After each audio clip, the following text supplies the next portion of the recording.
Many languages, including English, contain words most likely borrowed, from the Russian language. Keep watching if you want to know which Russian words are used in English.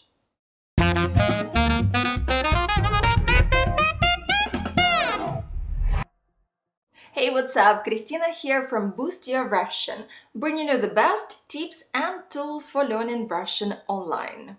Compared to other source languages, very few of the words borrowed by English come from Russian. Most of them are used to denote things and notions specific to Russia, Russian culture, politics, and history that are especially well known outside of Russia.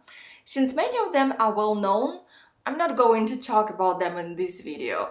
Words like балалайка, vodka, matryoshka, samovar, пельмени, борщ, большевик, and perestroika.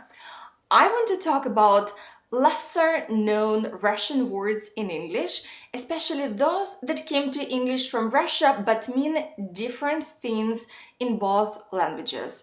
Let's begin. The first word is disinformation.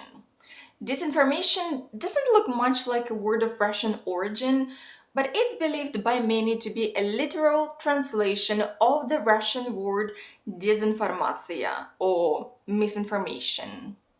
As you can guess, the word became popular during the Cold War in the 1950s. Both Russian dezinformatsiya and English disinformation mean false information spread in order to influence public opinion or hide the truth. The next word is Tsar. The original meaning of Tsar was an emperor or king, especially the ruler of Russia up until the 1917 revolution. In the middle of the 19th century, the word took on new meaning, referring to any person not necessarily related to Russian matters who had great power or influence in some sphere. So in Russian, Tsar it means the Russian rulers before 1917, and English Tsar is a person who has a lot of power in a particular activity. The next one is intelligentsia. When this word first came into use in English in the late 19th century, it was almost always applied to Russians. English borrowed it from the Russian intelligentsia, and Russian in turn had taken it from the Latin word for intelligence. So Russian intelligentsia means intellectuals or highly educated people as a group, and English intelligentsia normally means intellectuals who form an artistic, social, or political elite. The next word is mammoth.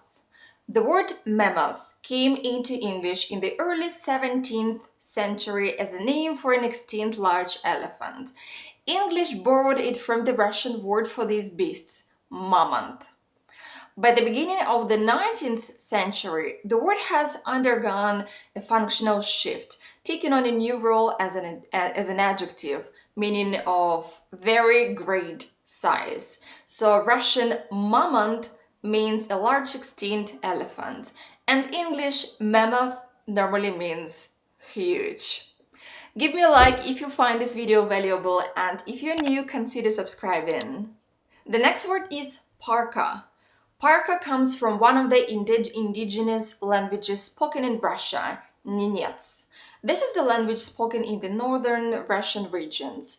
In Nenets, the word means skin coat because this is what the people who lived in the Arctic used to wear and, well, still wear. So Russian parka and English parka both means a large windproof jacket with a hood designed to be worn in cold weather. The next word is cosmonaut. The English word cosmonaut came from Russian kosmonavt and means an astronaut. What is the difference between a cosmonaut and astronaut? Well, both mean the same thing. The only difference is that they are titles awarded by different space agencies. cosmonaut is used by the Russian Space Agency, while astronaut is used by NASA. So cosmonaut means an astronaut, a person trained to go into space, and cosmonaut is a Russian astronaut. So the next word is babushka, and I'm not quite sure I pronounce it right. This one is super known, but there is a twist to it. In Russian, babushka means grandma or an old lady. You know, that stereotypical Russian grandma who is always at home knitting and cooking delicious food. But in English, babushka, I guess, means a headscarf folded in a triangle and tied under the chin, traditionally worn by women in Eastern Europe. I think it means the same thing in Polish, and that's where the confusion comes from. Same word, two different meanings in different countries. So again, babushka in Russian means an old woman, and babushka means a headscarf. The next word is dacha. So dacha is one of those untranslatable words in Russian, and if you want to know more about it and other untranslatable Russian words that don't exist in English, watch this video. So in Russian, dacha is normally a tiny house in the countryside. We go there on weekends when we want to escape big city life.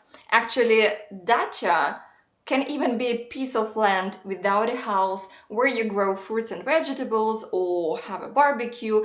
Well, just a place to be close to nature.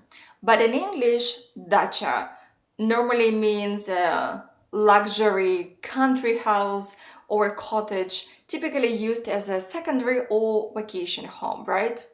I feel that in English, dacha is something upscale and expensive, but in Russian, it's not.